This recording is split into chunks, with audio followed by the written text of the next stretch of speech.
In his first week in office, President Trump closed the U.S. to refugees and citizens from 7 Muslim-majority countries. I will suspend immigration from areas of the world where there is a proven history of terrorism against the United States. Which got us wondering, who's actually bringing terror to America? The FBI defines terrorism as the unlawful use of violence to intimidate or further political or social objectives. We researched incidences that fell under the FBI's definition of terrorism and found 14 fatal attacks in the US since 2010.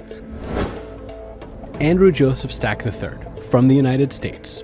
A suicide note said Stack was protesting the American taxpayer system and was displeased with the government. He flew his plane into the Austin, Texas IRS building, killing 1 person and injuring 13.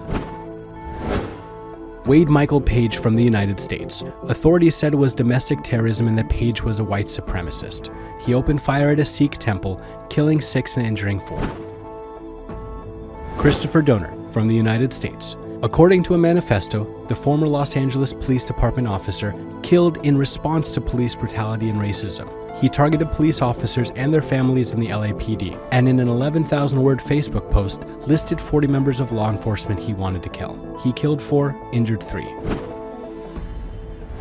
Tamerlan and Johar Tsarnaev, from Russia and Kyrgyzstan. Investigators say the attacks were in response to the wars in Iraq and Afghanistan.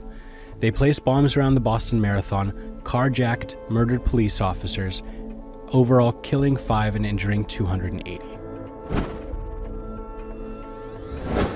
Paul Anthony Ciancia, from the United States.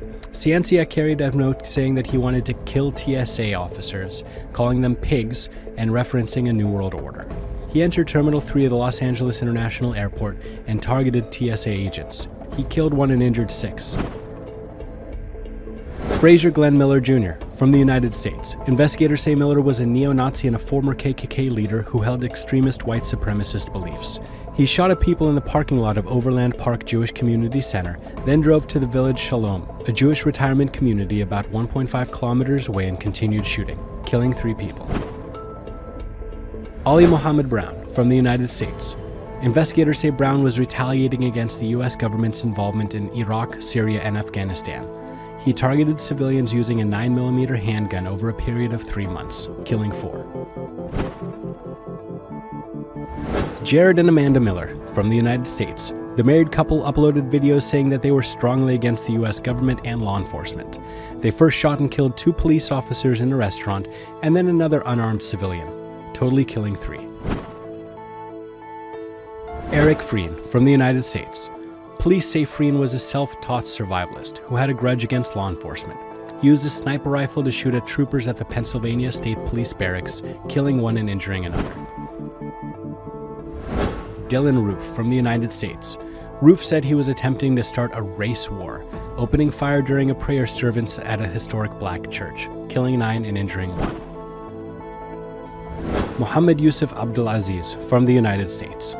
The FBI said there is no doubt that Abdulaziz was inspired and motivated by foreign terrorist organization propaganda. He first drove by a military recruiting center and opened fire, then went to a U.S. Navy Reserve Center and continued firing, in total killing 5 and injuring 2 others. Robert Louis Deere, from the United States. Deere is an anti-abortionist and a self-styled warrior for babies. He opened fire at a Planned Parenthood office with an AK-47. Killing 3 and injuring 9. Rizwan Farouk and Tafshin Malik, from the United States and Pakistan. Investigators say the couple were inspired by Islamic terrorist and terrorist organizations. They attacked the Inland Regional Center, where the Department of Health was holding a training event and a Christmas party, killing 14 and injuring 24. Omar Mateen, from the United States. FBI said Mateen had possible links to radical Islam, while other men said he was gay and motivated by homophobic self-hatred. He entered Pulse, a gay nightclub, and opened fire, then took hostages in the single deadliest attack against an LGBT target in U.S. history. He killed 49 people and injured 53 others. Of the Muslim attackers, all were American-born, except for the Boston Marathon bombers, who were Russian and Kyrgyz, and one of the San Bernardino shooters, Tafshin Malik, who was born in Pakistan. So, does closing its borders really make the U.S. safer?